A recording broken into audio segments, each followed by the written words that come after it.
Hello, and welcome to another episode of Navrachna University's BA podcast series. Today, I, Niyati Bhatt, bring to you a woman so well spoken, so interesting, and so well courageous. She is a Barodian at heart and a Swiss citizen. She is Ma Anand Sheela, and she was the official secretary and the official spokesperson to Bhagwan Rajneesh, also known as Osho. Welcome to the podcast, ma'am. Thank you. Pleasure to be here. We're so happy that you've allowed us to have this interactive session with you. We hope that we can make the best of our time with you. Absolutely. So, we'll begin right away. What are some of your fondest memories of Vadodara? Being with my father, mother, and the trees of Baroda. Yeah. But now I don't see them often. Yeah, it's a concrete jungle. But Baroda had wonderful trees, and the university campus of Baroda was well maintained with the gardens, and the dome and everything was clean and properly maintained. Yeah. The city of the word tree. Mm-hmm. So true. Now, I think I would like to go back to the ashrams of Osho. In your eyes, what were those exactly? Like, what appealed to you? Bhagwan's ashram was a place of learning. I was one of the pioneers of original Bhagwan's ashram.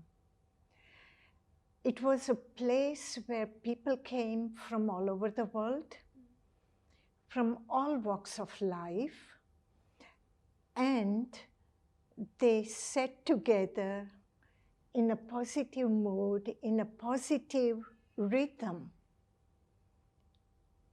and communicated with Bhagwan, and Bhagwan communicated with us. It seems like a community, a big family, instead of just a cult. It was, for me, even bigger than a family, because we were all there for one purpose, and that was love for Bhagwan. Do you agree that Rajneeshpuram would have faced more success if it was established in today's time, when sexuality isn't so taboo anymore and people are more open to the idea of it?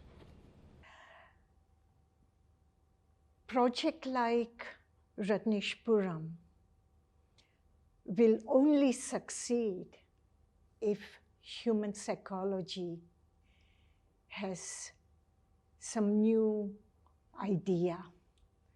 What happens is we are so comfortable with our established rituals that anything new coming in, automatically we are negative. That's what our training is. Our training is to be fearful of newness. And what I would like to say, young people in today's schools and colleges, don't be afraid of trying something new. I have tried it, and I love every moment of it. I loved it then, and I love it even today, talking about it. Right. So have some courage and go for a new idea. It doesn't matter whether it's successful or not. Just by going for it, you are successful. So rightly said. So, had you seen any exchanges of the LGBTQIA community back then, when homosexuality was so hush-hush about? I would say intercourse itself was, a very taboo topic back then, and people weren't so open to talking about it.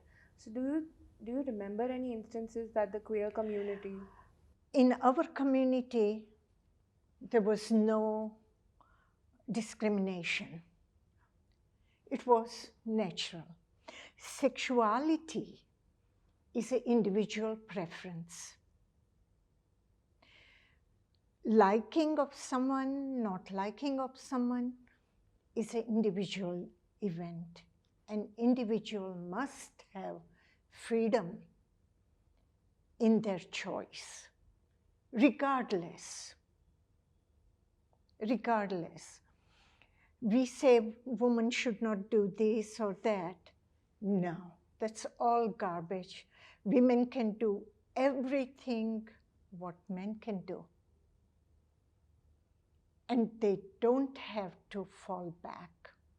When we were building Rajneeshpuram, some of the smallest women were running big D10 machine and D9 machine and big trucks and everything. We would have never thought of it in India then. So, yeah. But we were all so ready to work, so excited to create our community that we participated in all activities. Do you think, had Rajneeshpuram had been established in today's time, considering the taboo of sexuality has been lifted a little bit, do you think it would have seen more success than it had in the 80s? Project like Rajneeshpuram will only succeed if human psychology has some new idea. What happens is we are so comfortable with our established rituals that anything new coming in, automatically we are negative. That's what our training is. Our training is to be fearful of newness. And what I would like to say, young people in today's schools and colleges, don't be afraid of trying something new. I have tried it, and I love every moment of it. I loved it then, and I love it even today, talking about it. Right. So have some courage and go for a new idea. Mm-hmm. It doesn't matter whether it's successful or not. Just by going for it, you are successful. So back at the Pune ashram, I had heard things that, pregnant women were exiled from the ashrams and sterilization of women was encouraged and propagated. Don't you think that it's only one gender that is being punished for an act that two consenting adults committed? Isn't it like just excusing men of the responsibility?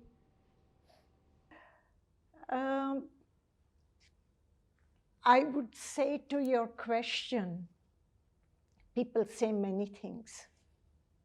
People say many things about me. True. And I know my reality.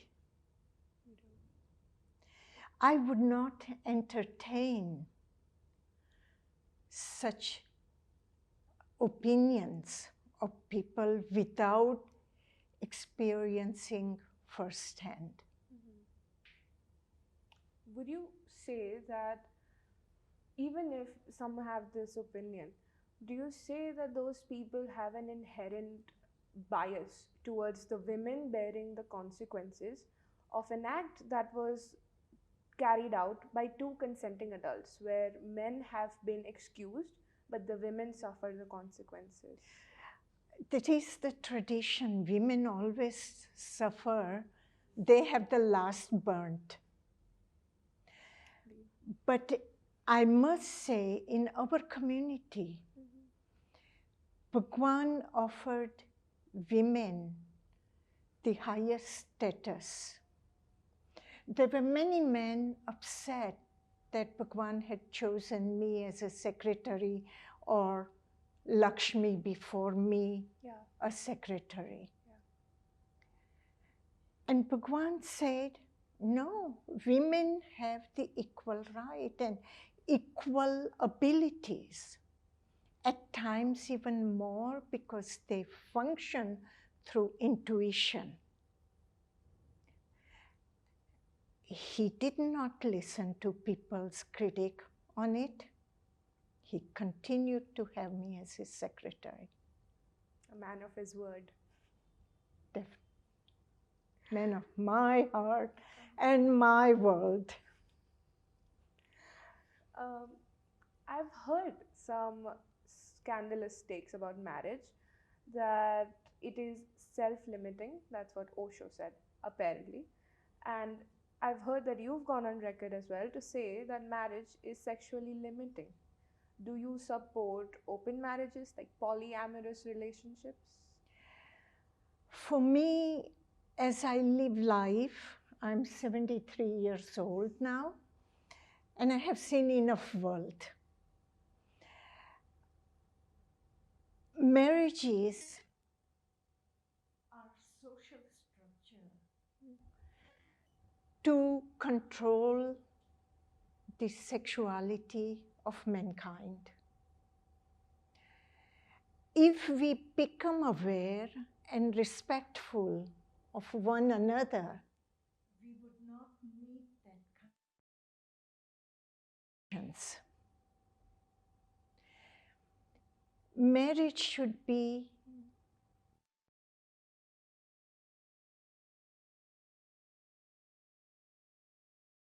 meeting of friendship. Marriage should not be a point of security, or marriage should not be abusive because of your jealousy. What I have understood through Bhagwan, through my parents, marriages are not made in heaven, but one should live in a marriage as you are living in heaven. Marriage is not a certificate of sexuality and abuse. Marriage should be rooted in high respect for two individuals. Should be a teamwork. Right. Understanding that Osho was against people having kids, do you support the ideals of antinatalism, the philosophical idea? For me, Bhagwan's idea about children, production of children, as I understand, what do we have to offer to the children by bringing them on this earth? I have heard Bhagwan speak about it, that become aware of what you can offer to a newborn child. Only when you can offer awareness, only when you can offer the freedom for the child to grow in a free atmosphere without prejudices, then you are ready to bring children on earth. I find it very sensible. Just because you are married and your mother-in-law or your mother wants you to have children to carry on the generation, that is waste. Very well said. We'll go back to the first time that you met Bhagwan Rajneesh and Osho. What was your inner monologue like when you saw him for the first time, when you interacted with him? And what led to that? How did you meet him? It was a rare moment when I met Bhagwan and fell in love with him. I was 21 years old. 21? Yes. I had met him once before when I was 16 years old, but I didn't know what I was feeling. I could not decipher my feeling then. I was way too young. But at the age of 21, I instantly knew I'm in love with this man. I have fallen where life and death both became one. If death would have come in that moment, I was ready for it. I had seen my whole life there. In that short moment, life was complete. I was content. Indeed. Reminds me of that quote, seeing the face of your beloved is like seeing the face of God. For me, he was everything. In any form he would come, I would recognize him. True love would transcend everything. Right. Now, there's this term of gatekeep, gaslight, girl boss, and it's very famous in pop culture. So I'll introduce it to you. Gatekeeping, I mean, you were the sole runner of the show at Rajneeshpuram. Gaslighting, I'm pretty sure, as a woman and a woman in power, you faced a lot of gaslighting throughout your time. And a girl boss, well, you're the epitome of it. I mean, if there's a definition of it, you are. Interesting, I don't know about this pop culture. I'll introduce you. So, gatekeeping. Gatekeeper, you were the sole handler of Rajneeshpuram. Understand it. Gatekeeping and gaslighting. Well, I don't think you gaslighted anyone, but I'm pretty sure in your life as a woman and as a woman in power, you must have faced plenty of gaslighting from people. I already mentioned about it that people didn't like Bhagwan chose me as his secretary. Indeed. And they were gaslighting me all the time. Yeah. They were always better than me. And probably they were. But You were the chosen one. I loved Bhagwan. They could not do anything about it. And he loved you back. Absolutely. And of course, a girl boss, you are the definition of a girl boss to me. You've conquered all of your highs and lows, and you've come here gracefully answering all of these. So, I would like for you to look into the camera and just say gatekeep, gaslight, girl boss. I think that would break the internet if that were to happen. Oh my God, that is high education now, huh? Do I get a degree afterwards? Absolutely. We'll do it over lunch. Teach me again. It's gatekeep, Gatekeep, gaslight, gaslight, girl boss. girl boss. But I'm an old woman boss now. You're still just as cute as you were in the 80s. Please do not say that. Considering media, I saw this tweet the other day that it was asking what strain of weed made white women want dreadlocks.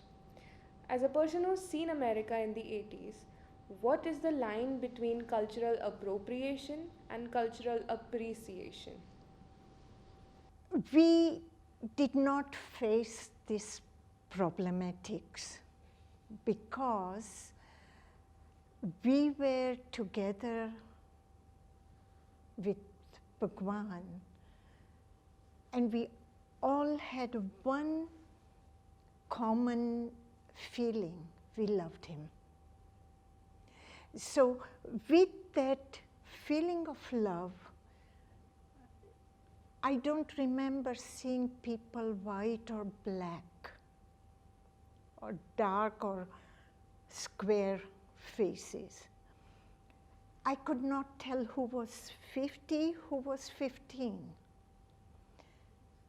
Somehow we all looked at each other at a same age bracket. And our age bracket, we were from flower power, where we were looking to be free. We wanted to break out from our mold. And Bhagwan gave us that opportunity, we took it. Because I understand that the 80s was a time of the hippies and the yippies with differing ideals. So did you just openly accept everyone regardless, and you didn't think about, oh, this is cultural appropriation, or this is just... No, I was before 80 to Bhagwan, in 70s, early 70s. In Rajneeshpuram, in Oregon. In Rajneeshpuram, too busy to think who is black and white. I mean, we were building a city. You were girl bossing. And what work has to be done, has to be done. There was no other focus than creating our community, our house. That was, building the city was one big house. Now, as a person who's still facing judgment after serving your time, and you've still faced the vitriol of the public, and there's a lot of public prosecution, you're still being asked to confirm things. There's this term called cancel culture, and it's when a person is erased from the internet, they stop engaging with their posts, they stop looking into them, they just stop following them. What is your opinion about cancel culture today? In Rajneeshpuram, they wanted us to be cancel culture, but they talked about us every day, 100 times a day. Anything that happened, Rajneeshis did it.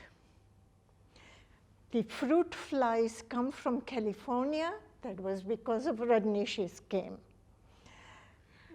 The Mount Hood exploded with lava, that's because Rajneeshis came.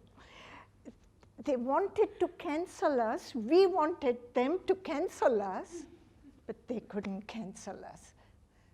We became the biggest platform for all the locals. We united the locals. It's like Russia and Ukraine. With Russia's attack, whole Europe is united, including America. So they brought unity in us instead of canceling us. They couldn't cancel you, yeah. They were obsessed, that turned them from haters to fans.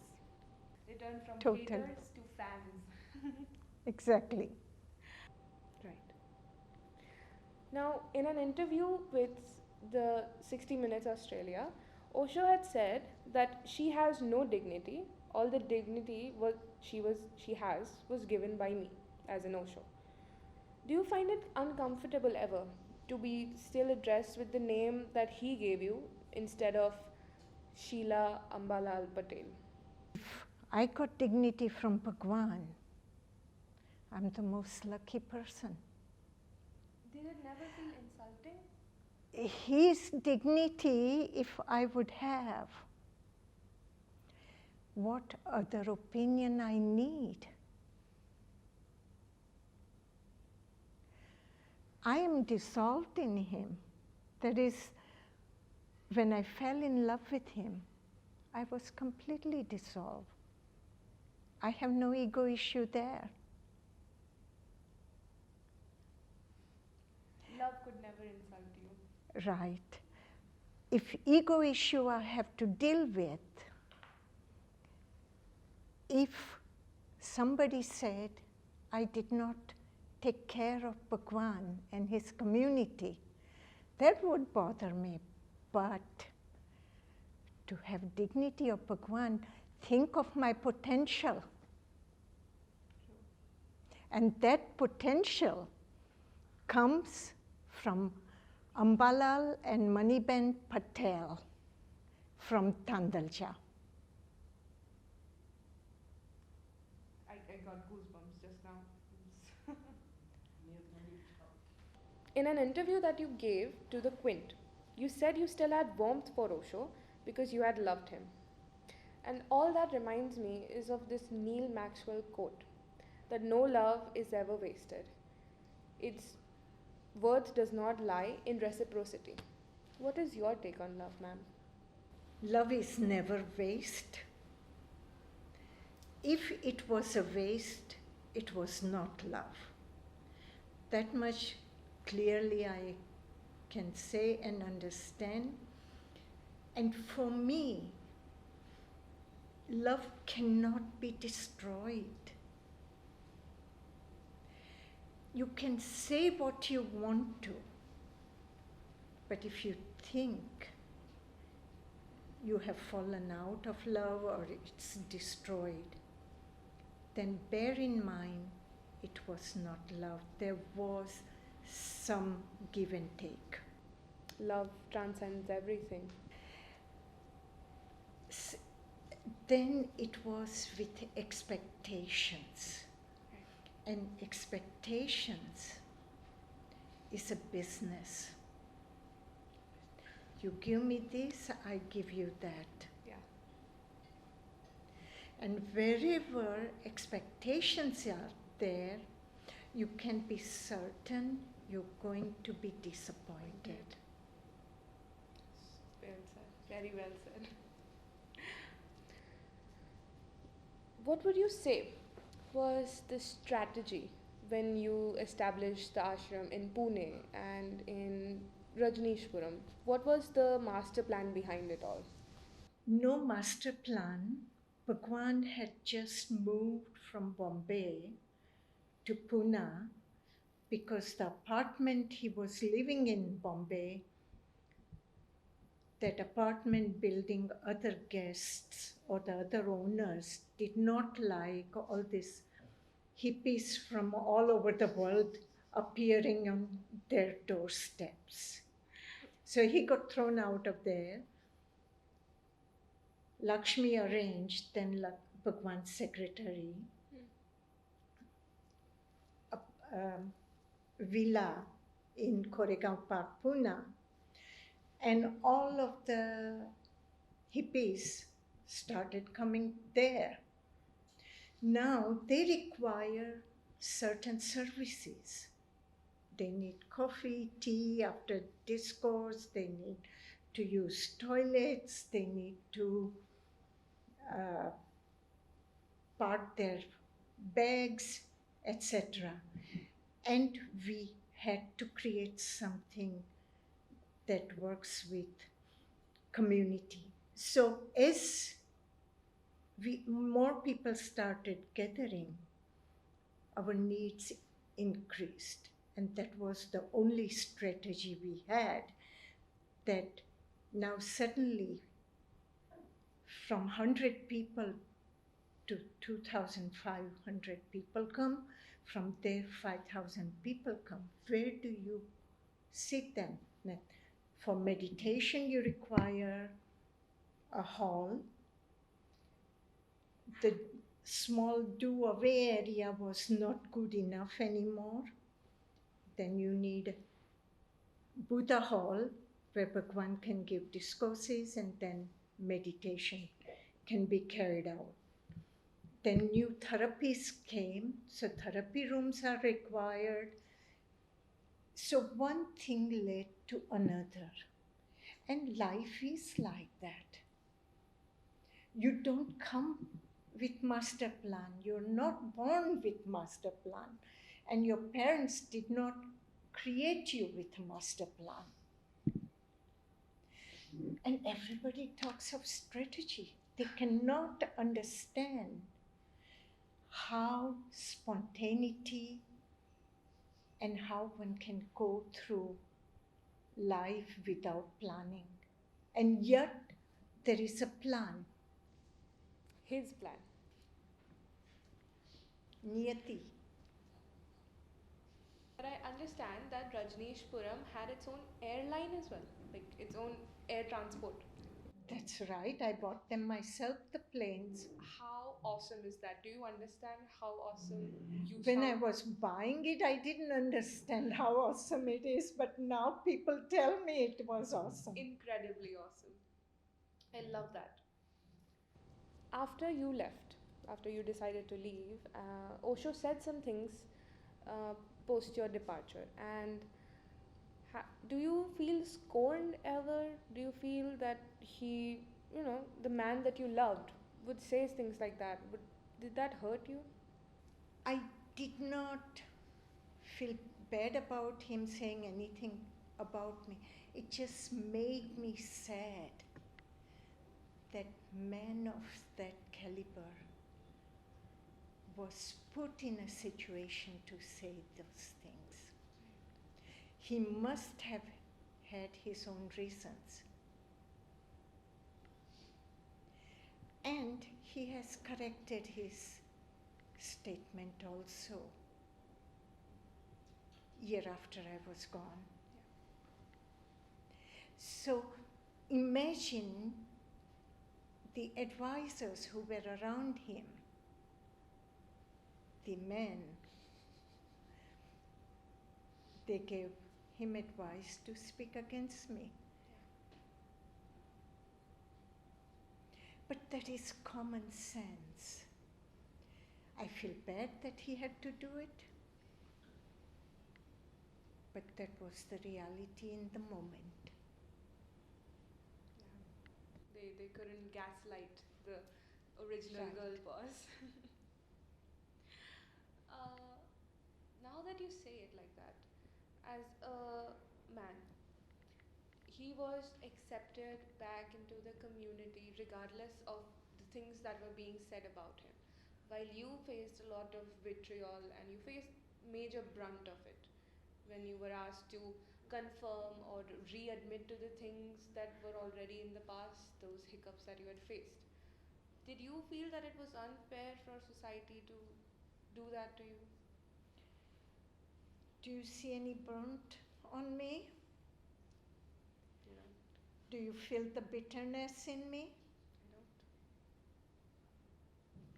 That's called love. So, for Hindus, Mirabai is remembered as a great lover of Krishna. And while you loved Osho the same way, your love has been questioned. The validity of it has been questioned. So, after your death, what would you like to be remembered as? A lover or a girl boss? I see no difference. The reason is love is the optimal. Only if you love what you do and for whom you do,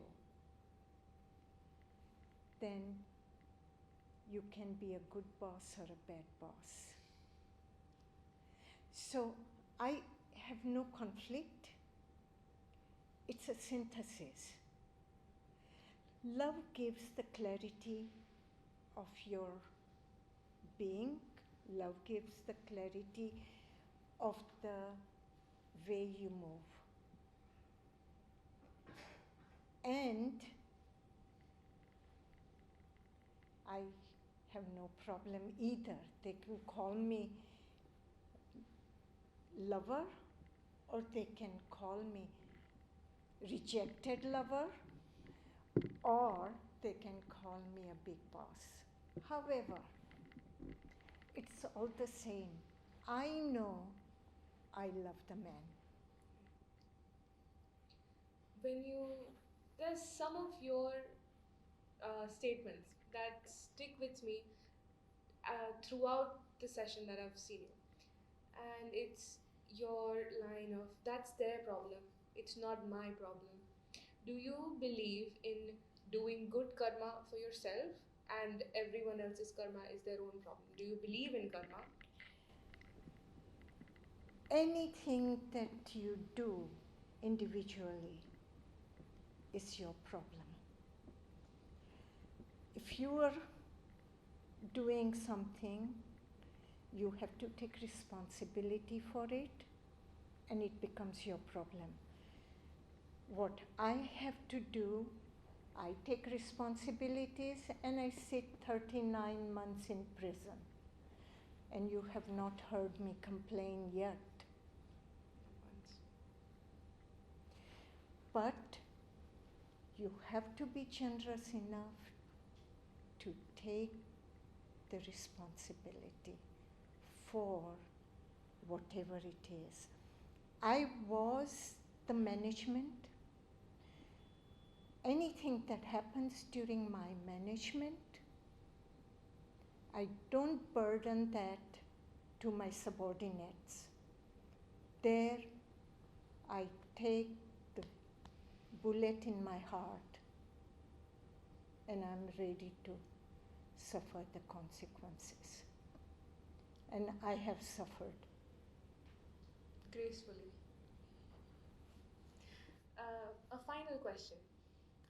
To a person like me, I got introduced to Osho by a meme of his that was the displeasure statement of what the fuck is going on in here. Do you remember that video? No. It's a stunning video, and I look back on it whenever I want to giggle. The way he says it with true conviction, that it's such a beautiful word, and it's this big curse that our parents would never want us to say, but he's the one facing it. He's always faced all of these vices that society says, like yelling and anger and just outbursting and everything. He's actually encouraged his followers to let go of that as a cleanse. So what would you say as such a close person to Osho? What is one teaching of his that you want us to leave with? Be yourself. Don't compromise your being. Don't marry the man your parents choose. I won't. Now that you've said it, I won't. Absolutely won't. But don't do it when I tell you either. No, what I'm trying to say, what is important to you? Don't be blackmailed against it because you love your mom, dad, or brother, sister. Remain with your own truth and your own reality. I would like to leave you with a small story, a small thing that happened to me. God must have listened to my wishes because it's always been a dream of mine to visit Scandinavia. And today I've been sent a piece of the Swiss, a very pretty piece of the Swiss. And I can only hope that I would be a woman as intriguing and as interesting as you, someone that goes through life so bravely and gracefully. But I live in Switzerland, not in Scandinavia. My bad. Switzerland. Okay? But you come anytime you want to, and you bring your friends with you also to visit me. Done. Surely. But you can come alone or with your friends or parents, it doesn't matter. I'll absolutely make it a point. And if you can manage a visa, come and stay a few days with me. Surely. It'll be my pleasure. Bhagwan is one of the only men on earth who has responded with wisdom and knowledge about all religion, human psychology, and new methods of approaching the modern man. I would say to all of you, that find time and read some of his books, listen to his discourses. They are enriching. What this man has to offer through his wisdom, do not negate it because of the scandals or scandalous life, or simply calling him a sex guru. No, don't do that. If you have ever any question or anything that you don't understand about Bhagwan, you can write while I am still alive, and I will be more than happy to respond to you through Instagram. There are many people who read Bhagwan, misunderstand his thoughts and his understanding, and still they go on calling it that it is their own knowledge. Don't fall for that. I request you, all young people, to be intelligent that you are. Use your intelligence. Thank you. Just one last thing. We would love if you could say a few words in Gujarati to our audience, to Vadodara. The last part in Gujarati? Any sentences that you would want. Anything that you want to say in Gujarati. But I have to know the question. Then I can figure it out. Yeah, message to the Barodians. મારો message બરોડાના લોકો માટે છે. બરોડા બહુ જ સુંદર જગ્યા હતી. હું જ્યારે નાની હતી ત્યારે. એન્ડ બરોડાના ઝાડ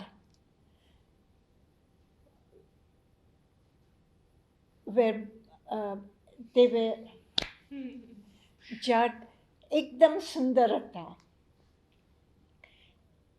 મારે મરતા પહેલાં એ સુંદરતા બરોડાની ફરી જોવી છે.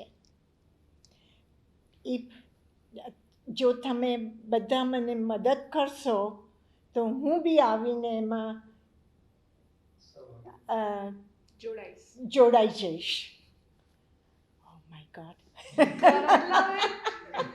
Hashtag Baroda. Now, that's the end of my questions. So thank you so much for watching, guys. This was our podcast with Ma Anand Sheela, and there's many more episodes to come. This is Ajay, Shivam, Niyati. and remember, always stay on the clever side of things.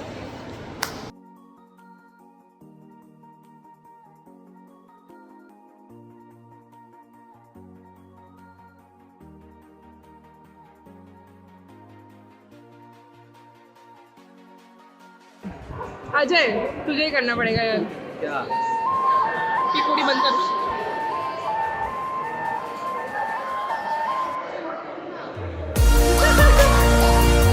वरना like करो, follow करो.